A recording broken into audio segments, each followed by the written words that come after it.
Hey there. So today I am going to talk about debilitated planets or grahas in your chart or horoscope. Okay? So particularly the seventh lord and the seventh house. So any debilitated planet in the seventh house or the lord itself being debilitated. Alright? So in Tamil we would say this is nicham. That means the planet is completely compromised and has no strength whatsoever. So how would this treat the individual's dating life, relationship and marriage? Okay, so in my experience, in my journey, I have seen a couple of charts with debilitated planet in the seventh house. However, the lord is in its own nakshatra, which is very strong. So for example, for a Cancer ascendant, which is Kadagalakanam, seventh house would be Makaram. So Saturn, which rules Makaram, can be in Anuradha or Uttarapadapada or in Pusha Nakshatra, meaning it's very strong. And however, let's say Jupiter is in the seventh house now in Makaram. Alright, so Kadagalakanam, Cancer ascendant, having Jupiter in the seventh house in Makaram. Although the Lord is now in its own nakshatra, being very strong in the fifth house, however, I have seen how this native or individual got through a divorce, a very bad marriage. Although the marriage itself brought a very strong spouse, financially very well endowed, and the relationship was very good. However, it did end up in separation. And then I have seen in my experience, for example, another one, I can give you a Capricorn ascendant, Magara Lakanam, who has Jupiter in the first house. And then the seventh lord is in Mragashiram, in Gemini, but conjunct with Ketu. Now, everybody would say if you have a Jupiter aspect on the seventh house, this would save the marriage, but no, it was also a divorcee. Jupiter was debilitated and it was looking at the seventh house. The marriage ended up in separation, in a divorce, and that too not a very good amicable divorce. So I've seen so many charts with debilitated seventh lord, debilitated planet in the seventh house. It all starts very passionate, like any other relationship, some even more passionate than long-lasting relationships actually, However, it does eventually, the chaos tends to set in. All the fights and craziness, it depends. If let's say somebody's a Libra ascendant and then having Mars in Cancer, in Punarvasu, the early degrees, it can get really traumatic because Cancer is a very emotional sign and Mars debilitates in Cancer. It's a very deep emotional sign and Mars is never happy in Cancer. So what are you going to expect out of this relationship? A lot of chaos, trauma, very unsettling chaos and trauma from, the native will go through such emotional, volatile personality in their spouse. Okay, now how can we what can a person do if they have debilitation? Now how it works is that this chart is not just a paper or you see in your software. It is actually a part of our psyche, part of our entire mind, which our mind has 3 sections, right? The chart is a mere map of our subconscious mind, right? Therefore, when we get married, what is happening is we're exchanging our karmic vibration we are sharing actually our karmic string or chain with our spouse.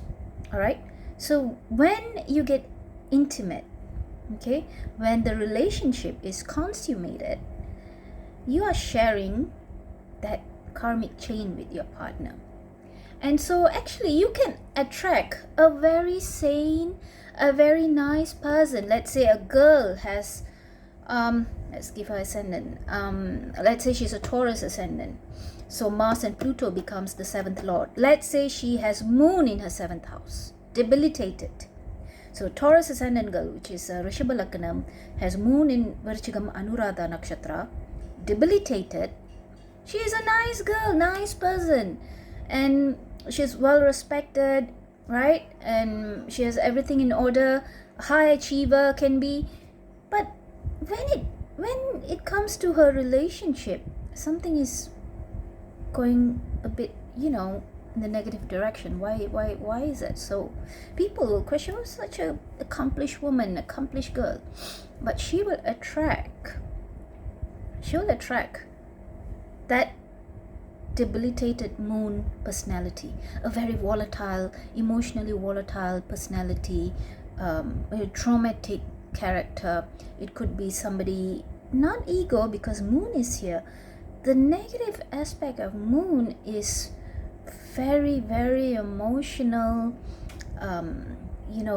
psychological problem, deep. And when moon goes to Scorpio, it is deep psychological, embedded psychological trauma, unhealed trauma, because it's so deep in their psyche. They can be normal people, but triggered, it can all just come out like a fountain.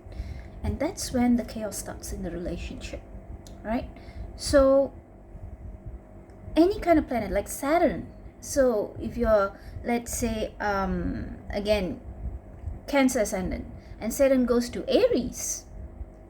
Now Saturn being in Aries, let's say Bharani Nakshatra, it's now in its full debilitation.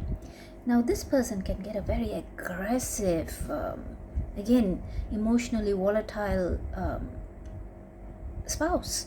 And before marriage, let's say before the relationship was consummated, the person can be very normal. The spouse or the partner that they attract may seem normal and may seem like a good catch. But once the consummation, see, we're talking about nature, so it's more nature oriented and biological rather than going and signing papers. This is why if you do not consummate before you actually get married, you may see your spouse as being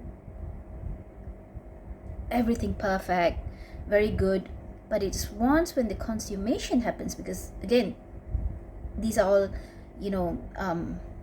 nature related to psychic energy and things like that. So it's not just about signing papers. That's human made. You can tear a piece of paper and it won't be significant anymore.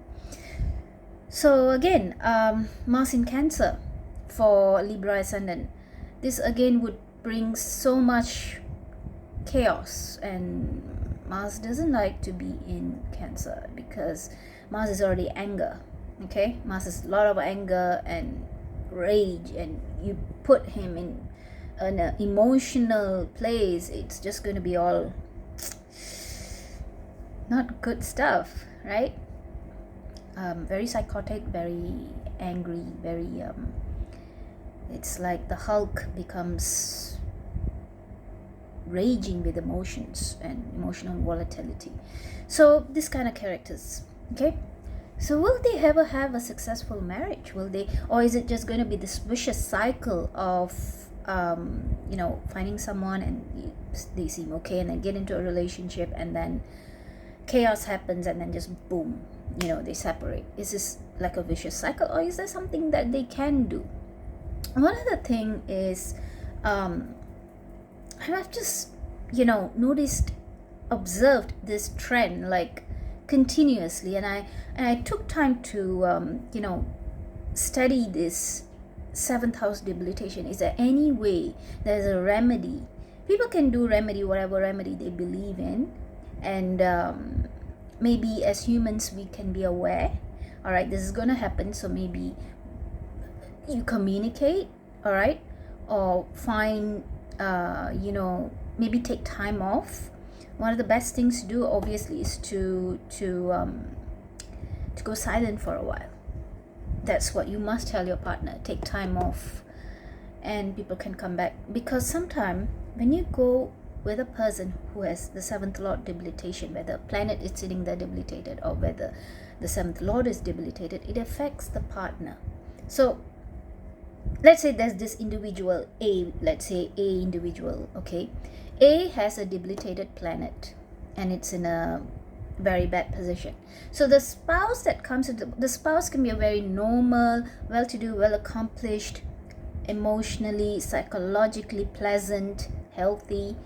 But after the marriage or relationship has been consummated, they just suddenly change according to the chart orientation, according to the personality type in the chart, where the seventh lord is present or the seventh lord planet, seventh house planet debilitated. They slowly start becoming the seventh house personality in A's chart. So this is what happens. This has been my observation, right? So I could be wrong. Maybe you can send, if you have any experience at all seeing this particular kind of case and you think that they have good relationship, please do send me the case study and we can take a look at that. So this is one of my experience with this seventh lord debilitation. And so similarly, when it comes to marriage synastry, when you get married, you become a totally different person. You do not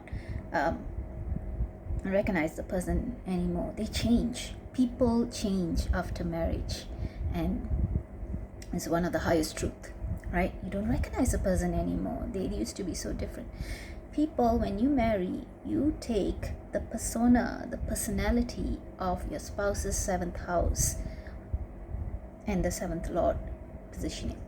So of course, choosing your partner is so very important.